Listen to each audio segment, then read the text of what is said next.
So ఇప్పుడు కోన రవికుమార్ పైన అచ్చెన్నాయుడు కుట్ర చేస్తున్నారు లేటెస్ట్. కాకపోతే ఎమ్మెల్యే ఎవరండి ట్రాన్స్ఫర్ చేయడానికి? ఎమ్మెల్యేకు అర్హత ఏంటి? ఎమ్మెల్యేకి అతనుకున్న ప్రివిలేజెస్ ప్రకారం రివ్యూ చేస్తాడు, రివ్యూ చేసి కలెక్టర్కి చెప్తాడు. ట్రాన్స్ఫర్ చేసింది కలెక్టర్ని ప్రశ్నించరు. ఎమ్మెల్యే ట్రాన్స్ఫర్ చేశారని ఆమంటారు ప్రిన్సిపల్ గారు. ఎమ్మెల్యే అసభ్యంగా ప్రవర్తించారు, శారీరకంగా మానసికంగా ఇబ్బంది పెట్టారంటారు. ఒక్క ఎవిడెన్స్ నాకు ఇవ్వండి. కోన రవికి నేను టార్గెట్ చేస్తాను, కోన రవి అయినా సరే నేను క్షమించను, గట్టిగా మాట్లాడతా. ఆమె ఇవ్వలేదు ఈ రోజు వరకు. కలెక్టర్ గారిని ప్రశ్నించరే? పోనీ ఓకే రవి రికమెండ్ చేశాడు, మరి మంత్రి ఏంటి గాడిదలకు వస్తున్నాడా? అచ్చెన్నాయుడు ఉన్నాడు కదా, నువ్వు ఆమెను తీసుకొచ్చి మళ్ళీ అదే ప్లేస్లో కూర్చోబెట్టచ్చు కదా, నువ్వెందుకు డ్రామా చేస్తున్నావు? అంటే కోనరావు మీద ఇప్పుడు మంత్రి లిస్టులో ఉన్నాడు కాబట్టి కాళింగులకు అవకాశం వస్తుంది కాబట్టి అది తప్పించాలంటే కోనరావుని ఏదో ఒక కారణం పెట్టి స్మాష్ చేయాలి. ఓకే, ఆ కారణంగా ఇప్పుడు అచ్చెన్నాయుడు చేస్తే అర్జెంటుగా కృష్ణదాస్ పరామర్శకు వెళ్ళిపోయినాడు రెండో రోజే. చూసారా? సౌమ్య కోసం. ఓకే, నువ్వు వెళ్ళావు. మరి అదే ధర్మాన కింజరాపు అచ్చెన్నాయుడు ఆయన పేషీలో ఒక జనరల్ మేనేజర్ గారు ఆయనకి లాంగ్ లీవ్ పెట్టేసి ఆయన ఒక మాట కూడా చెప్పాడు. ఎక్కడ నేనింతవరకు నేను చూసిన రాజకీయాల్లో సిట్టింగ్ మినిస్టర్ పైన ఆ సిట్టింగ్ ఐఏఎస్ నేను ఇతను నాకు ఓఎస్డి ప్రజరిస్తున్నాడు, మంత్రి ఓఎస్డి, కమిషన్స్ ఒమిషన్స్ మీద నాతో మాట్లాడమంటున్నాడు, యంత్ర పరికరాలు తయారు చేసే ఆ ఫ్యాక్టరీస్తో నాకు మాట్లాడమంటున్నాడు, ఆ ఇండస్ట్రీస్తో. నేను ఇది చేయలేను, అందుకే లాంగ్ లీవ్ పెట్టేస్తున్నానని ఎవరైనా ఒక అధికారి ఇంతవరకు సిట్టింగ్ మినిస్టర్ మీద అన్నారా సార్? ఆన్ పేపర్ రాసి this is the first time, of course if I'm not mistake, నేను ఇది మొదటిసారి అని అనుకుంటున్నాను. అంత స్ట్రాంగ్గా చెబితే ఆ మంత్రి మీద వాళ్ళని పరామర్శించవా మిస్టర్ కృష్ణదాస్, ధర్మాన ప్రసాద్? కోన రవి మీద మాత్రం పరామర్శిస్తావు, ఎందుకంటే కోన రవిని స్మాష్ చేయాలి. కేడీ బ్రదర్స్ డ్రామా, ఇదే కేడీ బ్రదర్స్ అక్కడ స్పందించరు. ఇది నాటకం. సో ఇప్పుడు మీరు కోన రవికి సపోర్ట్ చేయడం అనేది భవిష్యత్తులో మీ వైసీపీలోకి ఎంటర్ అవ్వాలనే దానికి ఇబ్బందిగా మారిపోయే పరిస్థితి ఉండదు? ధర్మాన వాళ్ళ వీళ్ళు ఎవడి ధర్మాన లేదు. నేను కులాల కోసం ఇప్పుడు ఫైట్ చేస్తున్నాను శ్రీకాకుళంలో. కాళింగులు, సోషల్ జస్టిస్, కాళింగులు, కాపులు.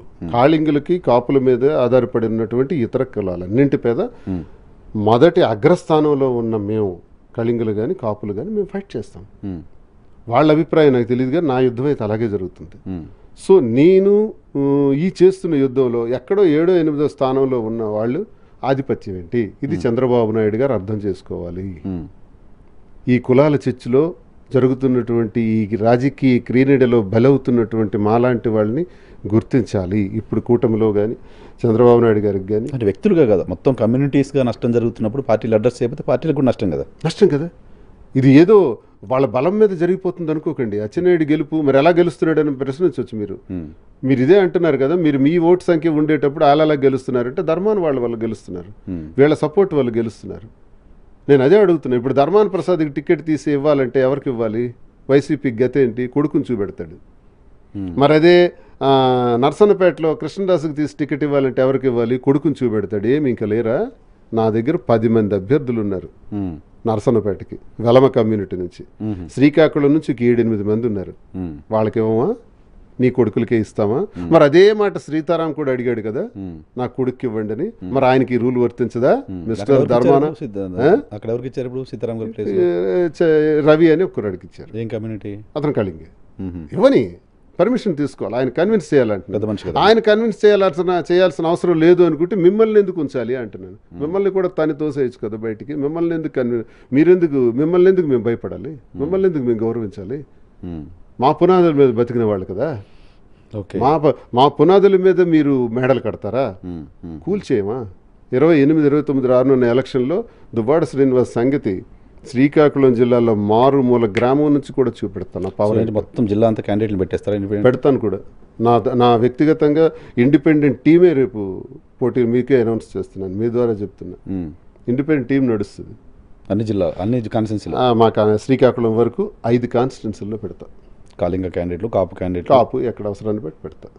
నా ఇండిపెండెంట్ ఫారం నడుస్తుంది. సో 2 పార్టీలకి అల్టిమేటం ఇచ్చేస్తున్నారు. నేను జగన్మోహన్ రెడ్డి గారి గురించి ఇక్కడ మాట్లాడినా. జగన్మోహన్ రెడ్డి గారికి చేస్తున్న మోసాల గురించి మాట్లాడుతున్నాను. ఇప్పటికైనా అన్న వైసీపీకి మోసం చేస్తున్నట్టు, వైసీపీని మోసం చేస్తున్నారు. కాకుంటే ఇప్పుడు 200 పెద్ద లేఅవుట్ వేసాడు ధర్మాన ప్రసాద్ రాఘోలు మెడికల్ కాలేజ్ వెనక శ్రీకాకుళంలో. ఆ లేఅవుట్ కాంగ్రెస్ వైసీపీ రెవెన్యూ మినిస్టర్గా ఉండేటప్పుడు వేశాడు. ఇప్పుడు అచ్చెన్నాయుడు ఆ లేఅవుట్కి 2.5 కోట్లు ఖర్చు పెట్టి రోడ్డు వేశాడు. ఇది జగన్మోహన్ రెడ్డి గారు ధర్మాన లేఅవుట్గా ఇది జగన్మోహన్ రెడ్డి గారు తెలుసుకోవాలని కూడా కోరుతున్నా. అన్న నీకు మోసం చేస్తున్నాడు అన్న. ఇంకో మా తప్పు కూడా చేశాడు. ఈ మీడియా ద్వారా పిలుస్తున్నానన్న. టెక్కల్లోని 70 కోట్ల రూపాయలు విలువైన స్వర్ణకారులు తాలూకా స్థలాన్ని ధర్మాన ప్రసాద్ ఆక్రమించాడు as a revenue minister. Tekkali నడి బొడ్డులో మీకు ఫొటోస్ కావాలంటే పంపిస్తాను. ఆ స్థలం స్వర్ణకారులది, ఇండస్ట్రియల్ ల్యాండ్ అని జేసీ సుమిత్ గారు డిక్లేర్ చేసి కాంపౌండ్ వాల్స్ కూడా వేశారు. అప్పటికి నేనే అదంతా చేయించాను. నేనే ప్రెజర్ ఇచ్చి చెక్ చేయండి, అకార్డింగ్ టు ది రిపోర్ట్స్ చేయండి అంటే ఇది ఇండస్ట్రియల్ ల్యాండ్ అండి అన్నారు. ఏం చేస్తాం, కాంపౌండ్ వేసేస్తాను, బోర్డు పెట్టేస్తాను గవర్నమెంట్ ల్యాండ్ అని పెట్టేశాడు. 22A పెట్టేశాడు. ధర్మాన ప్రసాద్ రెవెన్యూ మినిస్టర్గా వచ్చి ఆ 22A నుంచి తీసేసి ఆ భూమిని ఆక్రమించాడు. జగనన్నకి ఈ విషయం చెప్పట్లేదు చాలామంది, నేను మీడియా ద్వారా మీ ద్వారా చెప్తున్నాను. అదే స్థలానికి అచ్చెన్నాయుడు ఏమన్నాడంటే, నేను ఎమ్మెల్యేగా గెలిచిన మరుక్షణం అన్నాడు, నేను తాజ్మహల్ కట్టినా సరే కూలదూసి ప్రభుత్వ ఆఫీసులు కడతాను అన్నాడు. ఈరోజు ఇద్దరు ఒకటైపోయారు. అచ్చెన్నాయుడు గారు పెద్ద కాంపౌండ్ వాల్స్ కట్టి ఇద్దరు స్థలాన్ని కాజేశారు. ఇది మచ్చుకు 1-2 చెప్పాను, ఇంకా ఉన్నాయి. మా కోటబొమ్మాల మండలానికి సంబంధించిన జెడ్పీటీసీ ఒక ఆయన ఉన్నాడు. ఆయన కొడుకు ఎక్కడో ట్రాన్స్ఫర్ అయిపోయాడు ఇనిషియల్గా. ఈరోజు ధర్మాన ప్రసాదే వాళ్ళ కొడుకుని తీసుకొచ్చి స్వంతూరులోనే వేసుకున్నాడు. ఎందుకు, ఆ ZPTC Velama community, Dharmana Velama community, ఎవరు అచ్చెన్నాయుడు వెలమ కమ్యూనిటీ, కుల గజ్జి, కుల పిచ్చి, వీళ్ళు కులపిచ్చి చూపెడతారు. అదే ఎస్సీలకి, ఎస్టీలకి, కాలింగులకి, కాపులకు మాత్రం శంకరమారణ్యాలు పట్టించారు. ఒక్కొక్కరు అరకు, పాడేరు, మన్యం ప్రాంతాలకు వెళ్ళి కుటుంబాలతో నరకం అనిపిస్తున్నారు. ఈరోజు టెక్కల్లో అటెండర్ దగ్గర నుంచి ఆర్డీఓ వరకు అచ్చెన్నాయుడు కులమే. హింసిస్తున్నారు. ఇది కాదని చెప్పమనండి, మీరే వెరిఫై చేసి రిపోర్ట్ తెప్పించుకోండి సార్. ఏంటి కులాల ఆధిపత్యం? దీని మీద నేను మాట్లాడడం తప్ప, నేరమా? నేనెందుకు ఊరుకుంటాను? మాట్లాడిన తర్వాత అటు టీడీపీ నుంచి కానీ ఇటు వైసీపీకి సంబంధించిన నాయకత్వం నుంచి రియాక్షన్ లేదు. దమ్ముంటే ఇవ్వమనండి, ఇవ్వమనండి, ఛాలెంజ్ చేస్తున్నా. ఇది అబద్ధం అని చెప్పమనండి. టెక్కల్లో చూసుకోండి. ఒకవేళ నేను వీళ్ళు అల్లరి పెడుతున్నారు, మా కులాల మీద ఆధారపడిన అన్ని కులాలకి ఇప్పుడు ఎస్ఐలు, సిఐలు, ఆర్డీఓ, తహసీల్దార్లు ఇబ్బంది పెడుతున్నారు. వీళ్ళ మీద రేపు మేమే ప్రభుత్వంలోకి వచ్చి మీరు మాకు అల్లరి పెట్టారు, ఎక్కడికో ట్రాన్స్ఫర్ చేయాలని అనుకుంటే వీళ్ళందరూ వెళ్ళి శ్రీకాకుళం, నరసన్నపేటలో చేస్తారు. ధర్మాన ప్రసాద్ కాపాడతారు, ఆయన షెల్టర్ ఇస్తారు అక్కడ. జగన్మోహన్ రెడ్డి గారి పాదయాత్రలో కెమెరామ్యాన్లను తోసేసి ఇచ్చాపురం వద్ద చాలా ఇబ్బందులను పెట్టిన ఒక ఎస్ఐని మేమందరం టార్గెట్ చేసి మాట్లాడాం. ఎందుకు కెమెరామెన్స్ని ఇబ్బంది పెడుతున్నారు, అల్లరి పెడుతున్నారు, పాదయాత్రని ఆటంకం కలిగిస్తున్నారని గొడవ పడ్డాం. అదే ఎస్ఐ శ్రీకాకుళంలో పనిచేశాడు వైసీపీ రూలింగ్లో. ఏం కర్మ ఇది, ఎటుపోతున్నాం? జిల్లా ఇలాగ నాశనం అయిపోతుంటే దువాడ శ్రీనివాస్ చూస్తూ ఊరుకుంటాడా? నాకున్న బలమే నా నోడు దురుస్తాను, నా నోడు దూల. అఫ్ కోర్స్ ఏ పేరు పెట్టుకున్నా దీంతోనే ప్రతిఘటిస్తా. అలా అని నేను అవినీతి చేయలేదు, అక్రమాలు చేయలేదు, భూదందాలు చేయలేదు. చేస్తే ధర్మాన ప్రసాద్కి తీయమనండి, కృష్ణదాస్కి తీయమనండి, తీసి అచ్చెన్నాయుడికి ఇవ్వమనండి, కేసులు కట్టమనండి, దమ్ముంటే నా మీద ప్రూవ్